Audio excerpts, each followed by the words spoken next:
Bonjour! Dans cette vidéo, je vous parle des traditions de Pâques in France. Quindi in questo video vi parlo un po' delle tradizioni della Pasqua in Francia. Vi leggo in francese, poi vi traduco, quindi cercate anche voi di tradurre insieme a me i passaggi che vi leggo. Cerchiamo di capire qualche cosa. Pâques in France. Pâques est une fête religieuse chrétienne qui commémore la résurrection de Jésus-Christ. Sa date varie chaque année, mais Pâques est calculé comme étant le premier dimanche après la pleine lune, suivant le premier jour du printemps. Pasqua è una festa religiosa, chrétien non è un insulto, ma vuol dire cristiana, che commemora la risurrezione di Gesù Cristo. E questo lo sappiamo. La sua data cambia ogni anno, ma Pasqua è calcolata come la prima domenica dopo la luna piena, seguendo il primo giorno di printemps, di primavera. Quindi sappiamo che Pasqua cambia data ogni anno, non è come Natale, ce n'est pas comme Noël, ma c'è un modo per poterla calcolare ben preciso. Tradition de Pâques, tradizioni di Pasqua. Le dimanche, à la fin de la traditionnelle messe de Pâques, les enfants cherchent dans les jardins des œufs en chocolat, que l'on cache partout. Selon la tradition, les œufs ont été apportés par les cloches qui viennent de Rome. La domenica. Alla fine della tradizionale messa di Pasqua, i bambini cercano nei giardini delle uova in cioccolato che si nascondono dappertutto.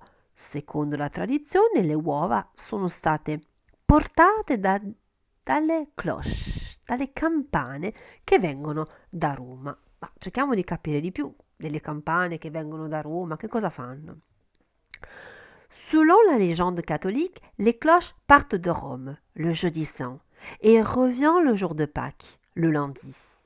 Sur leur passage, elles éparpillent des œufs dans les jardins et les maisons.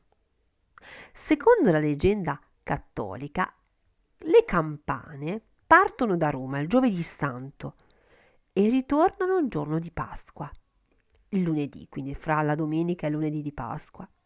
Sul loro passaggio sparpagliano delle uova nei giardini e nelle case.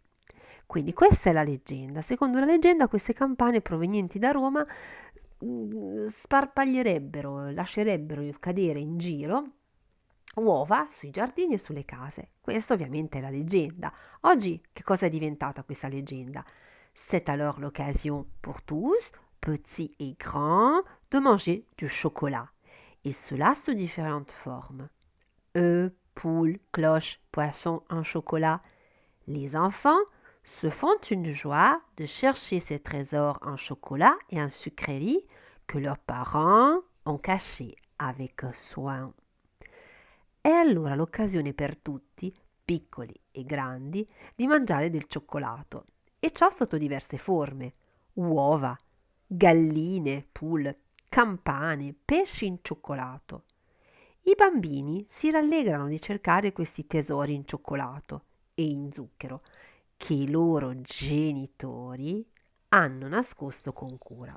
Cosa significa? Che la tradizione, la leggenda oggi si è trasformata in un'usanza che è quella di nascondere uova in cioccolato nei giardini, per chi non ha il giardino nelle case, oppure nei parchi all'aperto, dove i bambini francesi la mattina di Pasqua, la domenica di Pasqua, partono alla ricerca e fanno quella che si chiama la chasse aux œufs, la caccia alle uova. E questa caccia alle uova è molto divertente. Adesso vediamo alcuni termini legati alla Pasqua in francese. Le printemps è la stagione, è la primavera, le printemps. Eccolo lui, il protagonista, l'œuf, ricordatevi, un œuf, des œufs, quindi singolare, un œuf, plurale, des œufs. Ecco il verbo legato alla Pasqua e alle uova, décorer. Decorare. I francesi sono dei maestri, sono bravissimi in questa operazione di decorazione delle uova.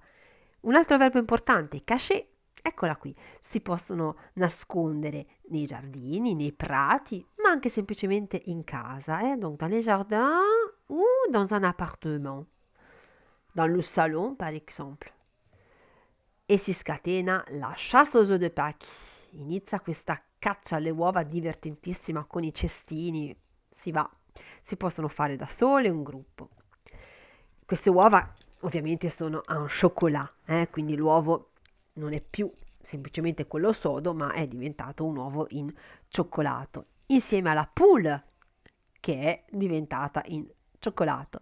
Cioccolato fatto da chi? Dal chocolatier. In Francia è un mestiere vero e proprio, quello del chocolatier. Ci sono dei maestri veramente abilissimi nella creazione di cioccolato e prodotti in cioccolato. Un altro simbolo, l'agneau, l'agnello, che deve rimanere un simbolo. Stessa cosa, le lapin, che deve rimanere un simbolo e non finire sulle tavole. E poi finisco facendovi vedere, je vous montre, je vous fais voir des réalisations en chocolat très belles, faites par des chocolatiers. Donc des poules, des lapins, des œufs, très bonnes. Ça, c'est les réalisations traditionnelles. Ça, c'est des réalisations più moderne, les réalisazioni molto più moderne, guardate. Et alors bon, ça c'était une petite histoire de Pâques en France. Joyeuse Pâques! Au revoir les élèves!